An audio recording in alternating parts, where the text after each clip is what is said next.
एक छोटे से गांव में एक कमला नाम की एक बुढ़िया रहती थी। उसके 3 बेटियां और 3 बेटे थे। कमला बुढ़िया बहुत मेहनती थी। उसने अपनी जवानी में बहुत मेहनत की, खेतों में काम किया, मजदूरी की और अपने सभी बच्चों को पाल पोस कर बड़ा किया। जब बच्चे छोटे थे तब कमला ने अपनी नींद, अपने सपने और अपनी खुशियाँ सब कुछ उनके लिए कुर्बान कर दिया। वे रात रात भर जागकर बच्चों की देखभाल करती थी, उन्हें पढ़ाया लिखाया करती थी और हर रोज़ उनकी ज़रूरतें पूरी करती थी। समय बीतता गया और कमला की तीनों बेटियां बड़ी हो गईं। कमला ने अपनी ज़मीन बेचकर उनकी शादी की, धूमधाम से विदाई की और बेटियों को ससुराल भेज दिया। बेटियां अपने घर चली गईं और कमला अपने 3 बेटों के साथ रहने लगी। कमला को पूरा भरोसा था कि उसके बेटे उसकी देखभाल करेंगे। उसने अपनी पूरी ज़िंदगी उनके लिए लगा दी थी और अब उसे उनकी सेवा की उम्मीद थी। तीनों बेटियों की शादी भी हो गई। शुरू में सब ठीक था, लेकिन धीरे धीरे बहुओं ने बेटों के कान भरने शुरू कर दिए। उन्होंने कहा, बुढ़िया अब बूढ़ी हो गई है और बेकार है, वो घर का खर्च बढ़ा रही है, उसे अलग रहना चाहिए। बेटे जो अपनी माँ की हर बात मानते थे वह अपनी पत्नियों की बातों में आ गए। उन्होंने धीरे धीरे माँ से बात करना कम कर दिया। कमला को खाना देर से देते थे और कभी कभी तो खाना भी ठीक से नहीं मिलता था। कमला बहुत दुखी हो गई। जिन बेटों के लिए उसने अपनी जवानी लगा दी, वही बेटे अब उसे बोझ समझने लगे थे।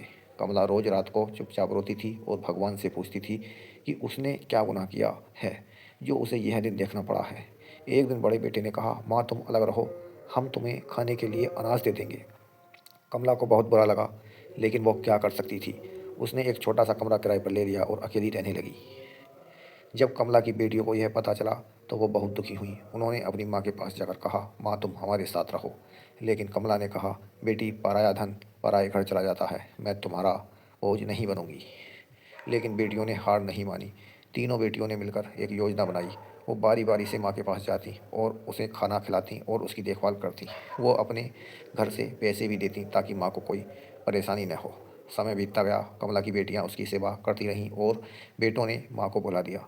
लेकिन कुछ सालों बाद बेटों के जीवन में मुसीबतें आने लगी। बड़े बेटे का व्यापार चौपट हो गया, वो कर्ज में डूब गया। मझले बेटे की नौकरी चली गई और छोटे बेटे को एक गंभीर बीमारी हो गई। तीनों बेटों ने अपनी अपनी पत्नियों से कहा कि हमने अपनी माँ के साथ जो किया वो गलत था, अब हमें इसकी सज़ा मिल रही है। लेकिन तब तक बहुत देर हो चुकी थी। एक दिन कमला बहुत बीमार पड़ गई। बेटियों ने उसे अस्पताल ले जाने की कोशिश की, लेकिन डॉक्टर ने कहा कि अब कुछ नहीं हो सकता। कमला ने अपनी आखिरी सांसों में अपनी बेटियों को बुलाया और कहा, बेटी तुमने मेरी बहुत सेवा की, भगवान तुम्हें खुश रखे। मेरे बेटों को बता देना कि उन माँ उन्हें माफ़ कर देती है, लेकिन उनके कर्मों का फल उन्हें भोगना ही पड़ेगा। यह कहकर कमला ने अपनी आखिरी सांस ली। बेटियां फूट फूट कर रोने लगी, लेकिन वो जानती थी माँ अब दुखों से मुक्त हो गई है। जब बेटों को माँ की मौत की खबर मिली तो वो बहुत रोए। उन्होंने अपनी गलती का एहसास हुआ। उन्होंने अब कुछ नहीं कहा। उन्होंने अपनी माँ की आखिरी विदाई भी नहीं की थी और पछताने के सिवाय उनकी ज़िंदगी में अब कुछ नहीं बचा था। उसके बाद से बेटों की ज़िंदगी और भी बदतर होती चली गई। उनके घरों में कलह बढ़ती गई, पैसों की तंगी आती गई और उन्हें कहीं भी सुकून नहीं मिला। लोग कहने लगे कि यह उनके कर्मों का फल है। यह कहानी हमें कई महत्वपूर्ण सीख देती है। पहली बात यह है कि माँ बाप की सेवा करना हर बच्चे का फ़र्ज़ है। जिन्होंने हमें इस दुनिया में लाया, हमें पाला, हमारी हर ज़रूरत पूरी की। बुढ़ापे में उन्हीं को हमारी सबसे ज़्यादा ज़रूरत होती है। दूसरी बात यह है कि बेटे और बेटियों में कोई फ़र्क नहीं होता। अक्सर समाज में यह धारणा फैलाई जाती है कि बेटियां और बेटे दोनों अलग अलग हैं। तीसरी सबसे बड़ी बात, कर्मों का फल ज़रूर मिलता है। हम चाहे जितना भी बच जाएं, भगवान का हिसाब चुकता करना एक दिन सबको पड़ता है। जो अपने माँ बाप के साथ बुरा करता है, उनके साथ भी एक दिन यही होता है।